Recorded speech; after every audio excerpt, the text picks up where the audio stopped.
What's up, guys? Here I am in my classroom.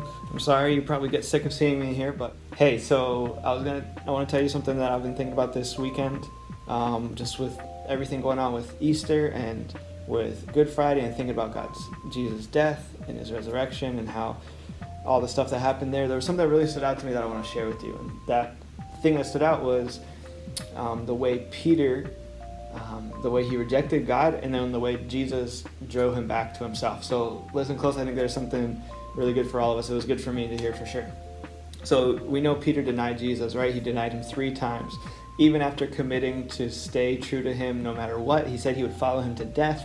If anyone else leaves you, Jesus, I'm going to stay, Peter said. But when it came down to it, at the crucifixion, Jesus told Peter that he's going to deny him 3 times, and Peter does. Peter denies him 3 times in a row. People come up to him and say, "Weren't you with one of Jesus' disciples?" And he says, "No, I didn't even know the man." And he just really denies God. And I was thinking about how much of an effect that would have had on Peter, to know that he really did love, I really think he loved Jesus. But then when the time came to stay committed and to really be with him through the thick and thin, he pulled back and actually denied him.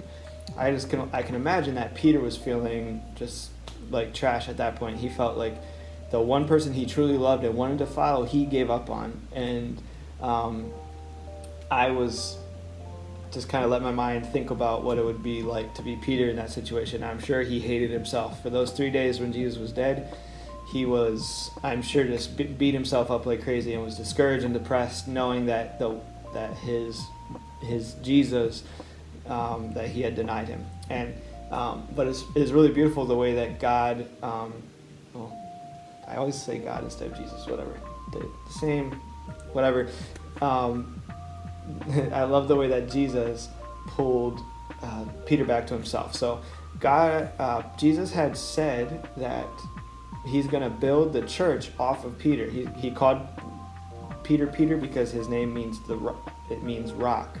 And he was going to use Peter as the foundation for his church, to lead his church. That's a big calling from God. And so I'm sure Peter's thinking, now that he's denied him, what does that mean now? Like, I gave up on Jesus. Does that mean I'm going to be that? What does that mean? And Jesus, after his resurrection, he pulled Peter aside the one time. This was one of the first conversations he had with Peter. I'm sure Peter's feeling ashamed and just wants to apologize, wants to just make everything right. And Jesus gives him an opportunity to come back to him. So there's a section in John, if you want to read this, it's in John chapter 21.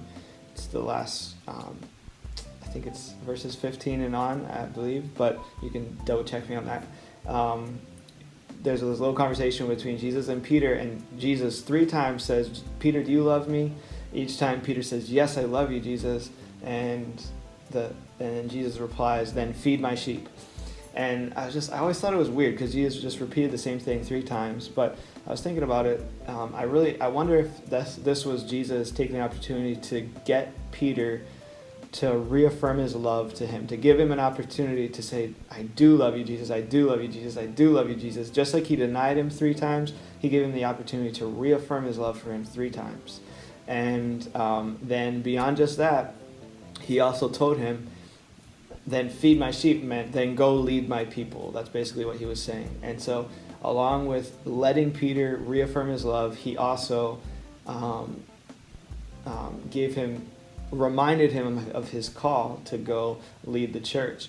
And so he didn't reject Peter because Peter rejected him. He actually gave him another opportunity to come back and to tell him how much he loved him, and to continue to fill the call that he's given him of leading the church. So what do we learn from that? What do we learn from how Jesus responded to Peter?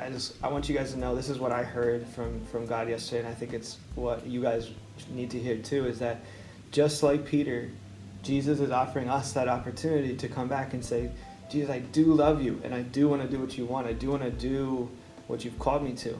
I do want that." All right. And there's times where our sin is so heavy that we feel like maybe we don't even love God anymore, and he's offering you that opportunity to reaffirm that love. Say today, this week, "Jesus, I do love you, and I want to do what you desire from me. So don't get discouraged this week. Let's stay motivated. Let's stay excited to love God with all our hearts. And if you have made mistakes, if you have, take them to God. Say, God, I recognize this that I've done is wrong, and ask you to forgive me. And I want you to know that I do love you, and I do want to continue living for your honor, for your glory. All right, so that is the end of the video today. I hope you are encouraged by it. Sorry if it's a little longer than sometimes, but I hope you have a great week, and we'll see you tomorrow, hopefully tomorrow morning.